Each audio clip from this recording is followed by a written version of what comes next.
No, They did exist. they didn't. No, they didn't. Speedy, did they exist? At the end of the season, but it was also the opponents. You're saying they were going on all season long. You said it was going all season long. It was not.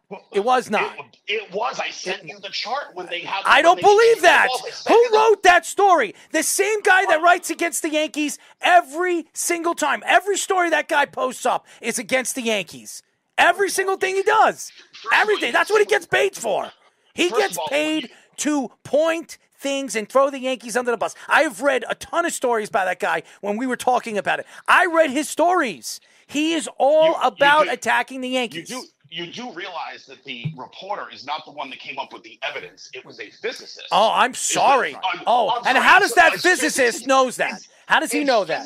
Oh, that's right. Physics is against the Yankees. How does he know it? How does he know? How does he know? He's the ball. Did you hear that? He grabbed one of the balls. He had one of the balls in his hands, and he tested it. No. You're making it seem like he took one. He tested the balls all year and tested balls from other and how did he get them?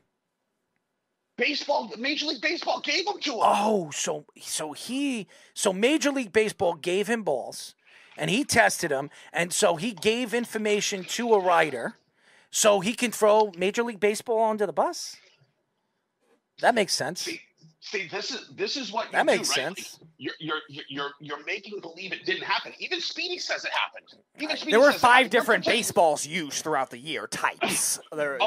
Jeff, you are not going to sit here and tell me this.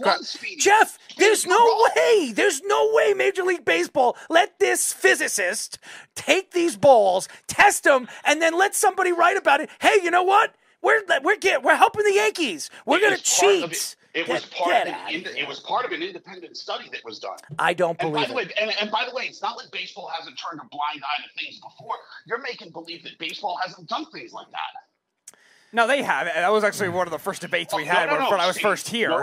I never thought the balls were juiced, and now there's scientific evidence they were in certain years. Yes, but that was in the playoffs. That was in the playoffs. You can't cite science, Speedy, because it's not real. I'm talking about what I thought at the time. We're talking about the playoffs, and it was not last year, and these Goldilocks balls. 5 years ago. Yeah, it was a long time ago, and I remember it was with Manford. Right. It was his first year, I think it was. He did it for the playoffs. I remember it. Right, I remember it. Like and even pitchers, even some of the pitchers said that the balls were too small and they were juiced, and that's why there were more home runs in the playoffs when as quick as they were than it was in the regular season. So I'm not going to sit here and say I have a different theory on those balls, but that's a whole other. Let's hear it. What's your theory? My theory would be is that the seams weren't. It's not that the balls were juiced. I think Justin Verlander was saying that too. It was that the seams weren't raised high enough. Because if the seams were a little high enough, that would create the wind shear to make the ball move. And instead, because the seams weren't raised high enough, the ball was ended up going straighter, which made it easier for the hitters to hit. Yeah, I think I forget which year Justin Verlander was saying that too. One of the years he was with the Astros, and he didn't pitch as well later in the postseason, and he blamed it on that. And yeah, there's interesting theories of what it could be. All I know is there were a couple reports that said they used 5 different types of baseballs, stylistically the way they were built throughout the year. For the first 3 months they had this different one, then they changed it up for the summer. Then you're saying the Goldilocks balls, and they changed it again in the playoffs. There was one other time. You can't acknowledge Goldilocks balls, Speedy. Arrow says they don't exist. They don't. I don't believe it. They did. I don't believe it. They did. I don't care what this physicist says. Because it would taint the Yankee record, so you don't believe it. Get out of here. It has nothing to do with the Yankees. It has everything to do with it. Dude, I'm going to tell you this. And I'm going to throw you a curveball. I'm going to throw you a curveball. I'm going to throw you a curveball here. I could care.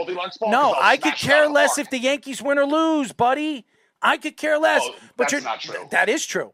That is true. That's not true. Really? It's not true? That's not true. That's not true? Yeah, no, Were you the one that told me the other day that Ohtani was better than Aaron Judge was last year? Did you not say that? No, he wasn't. Not last year. Not last year. No, he wasn't. The best player in baseball since he's come into the league. Get out of here. No, he wasn't. He wasn't better than him last year. And this year, before Aaron Judge got hurt, to me, he was the MVP. Aaron Judge was the MVP before he got hurt.